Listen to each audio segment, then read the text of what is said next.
there was a time when you'd have an event like this and you have media day later this week, and that's when practice would start. Guys would check in. But it's not really like that anymore. You guys are able to get some work done over the summer, right? Yeah, absolutely. Thank you, Tom. You had to put a plug in for catching on UK Sports Network, right? How many years you got? Let's see. 97 was the first. So what is that? 28 years, 29 seasons. Pretty good. Pretty good. Well, no, you're absolutely right. Our players have been here all summer. I've been doing the circuit a little bit, starting this talking season. We had SEC Media Days. We kicked off the first real event Saturday night as well, Coaches for the Kids. We had 680 men and raised a bunch of money for UK Children's Hospital. You and I were together there.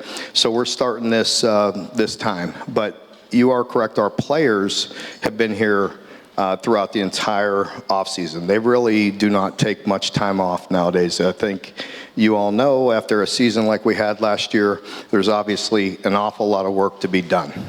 We had the addition of over 50 new players. So the turnover for our players was quite a bit more than usual. As I've said a few times, and what I mean by that is I think it's a good thing. We needed some turnover. These 50 players were not here a year ago, where maybe we fell short of our expectations. And these guys really don't have any idea. They don't really care what happened a year ago. They care about what's going on right now. We've really attacked the offseason. Our players come back last winter. They knew that we had an awful lot of work to be done. They've done that. So while the coaches are recruiting going back to last winter, we put the finishing touches on the recruiting class. These guys are in the weight room. We come back. We start working with them on our fourth quarter drills. They've really attacked that. They have had a great mentality. There was a lot to be done, a lot of new faces, and we started that last winter. Carried that over to spring ball. We had a very good spring. We were able to be much more physical in the spring.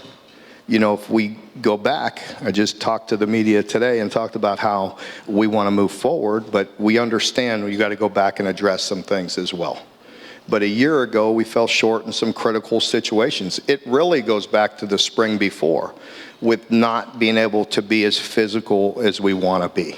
With injuries and things of that nature, it didn't help us. But we tried to rectify that. We had a very physical spring. We got a lot accomplished, carried that through the summer. The guys have worked extremely hard. The wait staff has told me that we actually had not one player miss a workout all summer, which is unheard of because there's so many kids and there's so many different workouts. We had one player who was a younger player that was late to two workouts. And what I loved about this is he said, don't worry about the position group, handled it immediately. And it was done. That's the type of leadership, that's the type of culture that we're looking for. And it was really great to hear. So the guys are very vested. They're excited. They've worked hard. And, so are we. And, anyway, go ahead. I'll let you ask your questions. I mean, they pay you a lot of money to ask questions. Okay. I remember having a conversation with Dallas Owens at one point, the great teams Coach Kersey had here in the 70s. Dallas was a fantastic defensive back. And he said when it really clicked for them, it's when players were accountable to the guy next to them. And the coaches didn't have to handle a lot of those things. And that was going to be actually the next question is how do you get to that player-led situation when you have so much turnover? But the story you just told suggests that you've made good progress. Yeah, without a doubt. As you know, that's always been, our mantra. We want to be a player-led team. We have to give them the tools. We have to give them the medicine to be able to do that. And so there is, when we say that, there is still quite a bit of structure around these players and putting them into developmental situations, teaching them, how to handle those things. And we do that. I think that's very important. I think our players have come a long way. They know the difference between right and wrong. And a year ago, much has been talked about and all that, and we know we fell short. All of that falls on me. The bottom line is we weren't good enough, and we need to be better. But in the culture aspect, we've always been so proud of what we've done here and the way these players handle their business, and they always have, even through difficult times a year ago. Maybe fell short, weren't good enough. We accept that. We'll get it fixed. But these players know the difference between right and wrong. We give them the medicine, and they've been very good about that. For all of the roster turnover, you've had a lot of continuity on your staff. Yeah. And that is, I know, something that guys on the staff and you have talked about, the significance of that can't be underestimated. Yeah, without a doubt. The guy here to my left, Coach White, has been here for a long time, and we have great continuity on the defensive side. With Coach Bush, it is absolutely refreshing to have somebody come back 2 years in a row and the offensive coordinator. And so just Bush working into his second year, being able to go through everything, the things that went right, the areas where we fell short, how do we get it rectified, the continuity with the rest of the offensive staff. It's great, and very fun for us to be able to take it to another level. Let's turn to Bush. While there is a lot of turnover on both sides of the ball, you do have guys, I'm thinking in every position group, that worked with you last year. So because you're back in this second year of running the same system, you do have a lot of guys, where even if they're not starting, that know, okay, here's what he means on this, that for the new guys, they can help you coach them along. Absolutely. I think the term is probably just a blend, for long off season, obviously identifying the newer players coming into the organization. The guys that are with us are all with us, and those are guys that had tough decisions on what they were going to do, and they've really hit it full speed. Certainly blending them with the new players we have on offense, getting them adjusted to the different schemes and communication. That's going to be critical for us here this week. Everybody at things like this wants to know about the quarterback. So tell us about the QB room. We feel good. Certainly, the number one thing is experience, and that's what we were able to go do and bring in Zach Calzada. It's a guy that has played in this league, been successful in this league. I think, as you know, overall, that experience is probably even more important than just the natural skill set. We think he's a big physical player, but again, it's the leadership part we're going to rely on. Certainly, him being in his sixth year with that veteran leadership. Cutter Boley's a guy I think we all know is as talented as a player as we've been around. For us in this day and age of college football, we're as focused as getting him as many reps as just about anybody. And so he's a guy that can really take the next step. We're looking forward to that here this next month and leading into his second year. And, I have to say we're extremely blessed, not just from a football standpoint, but from a leadership standpoint with Bo Allen. He's been a guy who has been here for a long time, knows exactly what it's supposed to look like. And certainly for us offensively, there's not a player on the roster that represents who we want to be as a football club more than him. We bring in Coach White here to talk a little bit about the defensive side, and in particular, the front group, because a year ago at this time, you didn't know if you'd even get Josiah Hayes at all. He did come back and play a little bit at the end of the year, but he was a guy that you would have relied on heavily. Gadsden was hurt. Deion Walker was playing, but was never back to the full strength guy we had seen the year before. So it sounds like things have gone much better for that side of the ball this year leading into the season. Yeah, Coach had made mention about spring, and a lot of people don't realize, not this past spring, the spring before, it was hard to get through spring. We were so down on D linemen. And so to build that toughness and that grittiness in the trenches, on both sides of the ball, when you don't have bodies to do it. And so we were able to get through an entire spring ball. I think we're deeper, we're physical, we're strong. A big point for Coach. We want to get big again up front, and we're physical. And the thing that I like about this group, and hey, listen, at the end of the day, it's going to be more by committee than maybe it has been in the past, but they're tough. And in this league, in that scenario, we talk about, hey, there's city and there's suburbs. And these guys, they have to be where it's hot and sweaty and sometimes 2 and 3 people pushing on them. They've got to want that. And they love it. They feed on each other. We've got some older guys in that room. You talked about Josiah Hayes. We were able to get, a really good player in David Gusta from Washington State. You have Khalil Saunders, who's a senior now, who can help bring. You have a healthy Taven Gatson. We brought some field ends, into play. And so really excited about what they're going to do as a group. And Coach Stewart's done an unbelievable job of really making that group cohesive, and they pull for each other. A lot of depth, it sounds like, that you'll be able to run a lot of guys in and keep a lot of fresh legs on the field. It is, and that's what it's going to be. It's going to be by committee, and we're going to be fresh, and we're going to rotate. And the nice thing about this defense right now is I think that we're going to have a lot of positions like that where, hey, listen, you're not just going to have to rely on one person, to bear the weight of an SEC season.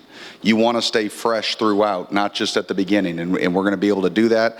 That's what camp's going to do for us. I think we've got a lot of really good pieces. Now we just have to figure out how to put the puzzle together in camp. Let me bring the mic here back to Coach Stoops. Let me ask you about kicking game. We'll start with the punters, because I came out to the session you guys had here at Kroger Field at the end of spring practice. And I'm standing there on the sidelines talking to somebody, and it sounded like J.B. Holmes had just connected with the ball on a drive in terms of the pop, and it was Ross, the punter, and he was hitting cannon shots. So off what I saw that day, I feel pretty good about that part of your game. Tell us about that and the place kicking. Yeah, I do too. The big thing is he's got an extremely strong leg. I think we got to look for the consistency.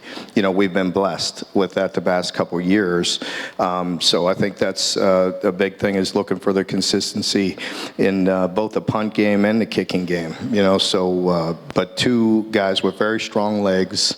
And and so we just want to be consistent, and it's kind of like with my golf game. I may hit it real long one time, but I got to make sure the direction's right? So you got to make sure. Yeah.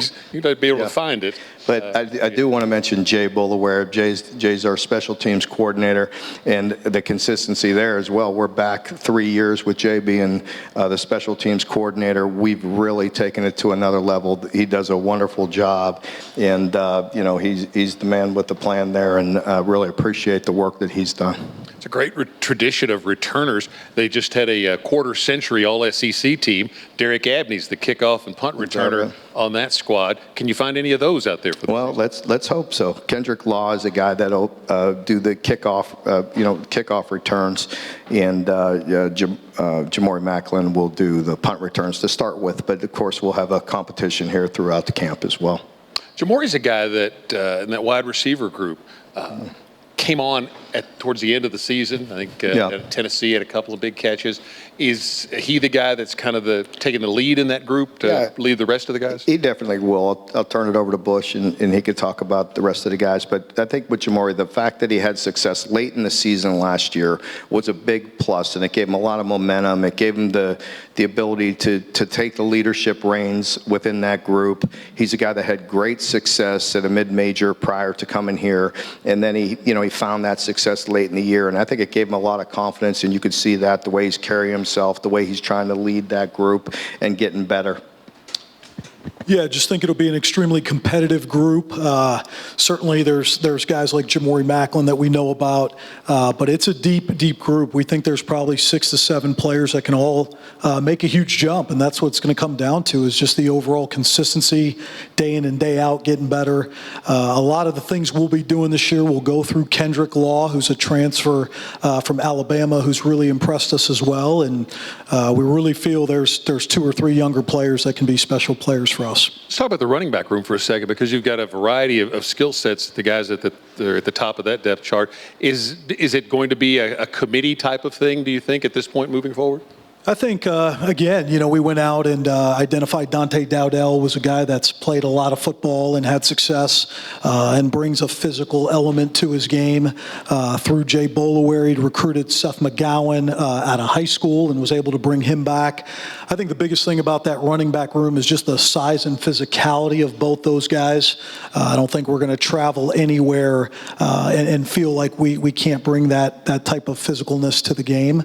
Again, we've got some of those young backs who I think are going to be in a good position to have a role and continue to build it and go from there.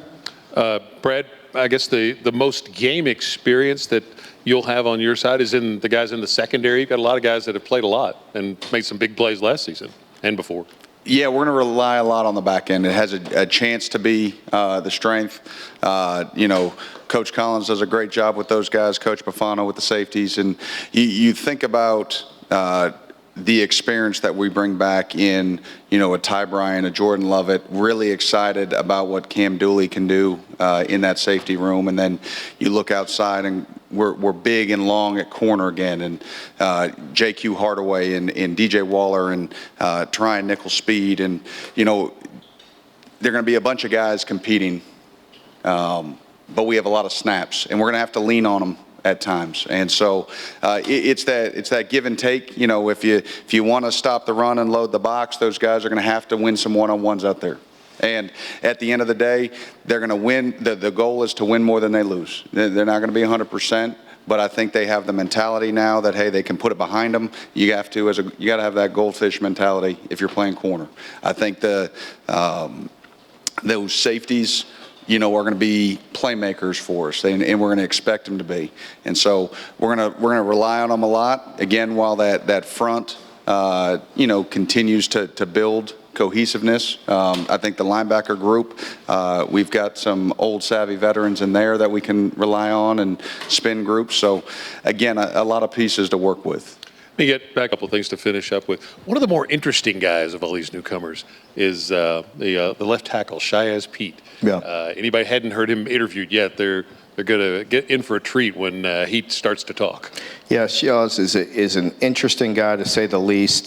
Just absolutely love him. Very mature, as Bush just mentioned, but he just handles himself the right way. We have a program throughout the summer. We have people come and speak to our team. It's called 4 for 40. We're talking about investing, 4 years with us, and it'll pay off for the next 40 plus. And we have great speakers. But one of the things we do afterwards is we go out on the field and we have a little cookout. We play games. We just treat it like a backyard barbecue to spend time with our players in the summer. These coaches, I want to thank a few people at the end, but certainly our staff, but spend so much time. In the summer, if they get time away, we encourage that. We want that. But when they're here, we invest with our players every Wednesday and spend time with them. And anyway, what I'm getting at is one Wednesday afternoon afterwards, I sat down with Shiaz, and it was just he and I, and we sat there and we called breaking bread and spent time together. That was a long conversation. It was a long dinner. But you probably didn't have to talk much. It's just, no, you'd be surprised. He quietly picks your brain and is just such an interesting young man, and so mature, and just I learn a lot from spending time with him, and just a fantastic young man amongst so many others. Have you done more of that kind of team building types of activities than you've done before? More intentional, and maybe in some ways some more, but just definitely, wanted to make sure that we get back to that, investing. And again, our staff spends so much time, but as Butch just mentioned, and certainly Brad, the X's and O's at some point, don't matter. It's about getting to know your players and making sure we're all on the same page, and it's been a wonderful summer that way. We're about time to wrap up. Any final thoughts for the folks? Well, I just want to say thank you. Our staff is here, and, can't thank you enough. I just greatly appreciate what you do. Certainly the leadership of our university, Dr. Capilouto and Mitch Barnhart. It has not been an easy time, to say the least, the past 1, 2, 3 years. And I really feel good. I really feel like we're coming out on the other side. And I just greatly appreciate that steadfast leadership that we have. And, things are not easy. There's always going to be ups and downs. The people in this room, thank you. There's many people here that I saw Saturday night at the Coaches for the Kids. There's people in this room, my great friends at Central Bank with Luther and Greg and all your folks. I see the people at the Hilton and just so many more, that have been so supportive of us. And you folks in the room that we've had to ask for more dollars. And just appreciate everybody in here. Thanks for being here. I promise you, we're going to have a team that you're proud of. We've worked really hard. I'm very confident in this group. We have an unbelievable challenge in front of us. We embrace that. I've told them all, I've told the media, I've told the team, bring it on. We have a very tough schedule. We're going to take it one day at a time, one game at a time. We tee it up this week. Our players report on Tuesday, our first practice is on Wednesday, and I can't wait. So thank you so much. I will see you at the opener, and greatly appreciate you. Thank you. Thanks, everybody, coming out today, and travel safe as you head off to the next thing.